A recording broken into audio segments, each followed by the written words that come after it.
కు Congress working president Jaggareddy హెచ్చరికలు జారీ చేశారు. రాహుల్ గాంధీపై నోరు పారేసుకుంటే కాంగ్రెస్ కార్యకర్తలు ఊరుకోరంటూ వార్నింగ్ ఇచ్చారు. కేటీఆర్ చిల్లర రాజకీయాలు మానుకోవాలన్నారు జగ్గారెడ్డి. మూసీ విషయంలో రాహుల్ గాంధీని లాగడం ఎందుకు అంటూ ప్రశ్నించారు.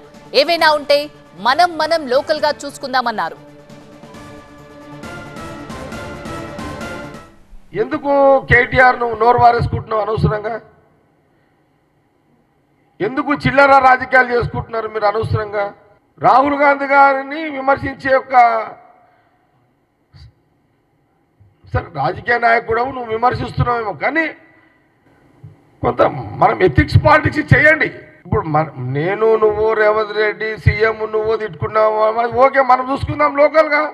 ఆయన ఓకే అంటేనే వాళ్ళ అమ్మ తెలంగాణ ఇచ్చింది, ఆడనే నువ్వు తెలంగాణ ఇచ్చినందుకే మీరు ఆయన సీఎం అయిండు, నువ్వు మంత్రి అయినావు, ఈరోజు మీ ఫ్యామిలీ సెటిల్ అయింది. ఇది కూడా నువ్వు మర్చిపోయి వ్యక్తిగతంగా ఆయన మీద ఏదో ఒకటి అనాలి కదా అని నువ్వు రాహుల్ గాంధీ గారిని మూసీ నది పైసలతోటి రాహుల్ గాంధీ బతకడమా? ఏమన్నా అర్థం ఉందా కేటీఆర్? దీనికి ఏమన్నా ఇంత చిల్లరగా చెయ్యొద్దు అని చిల్లర చెయ్యకు కేటీఆర్.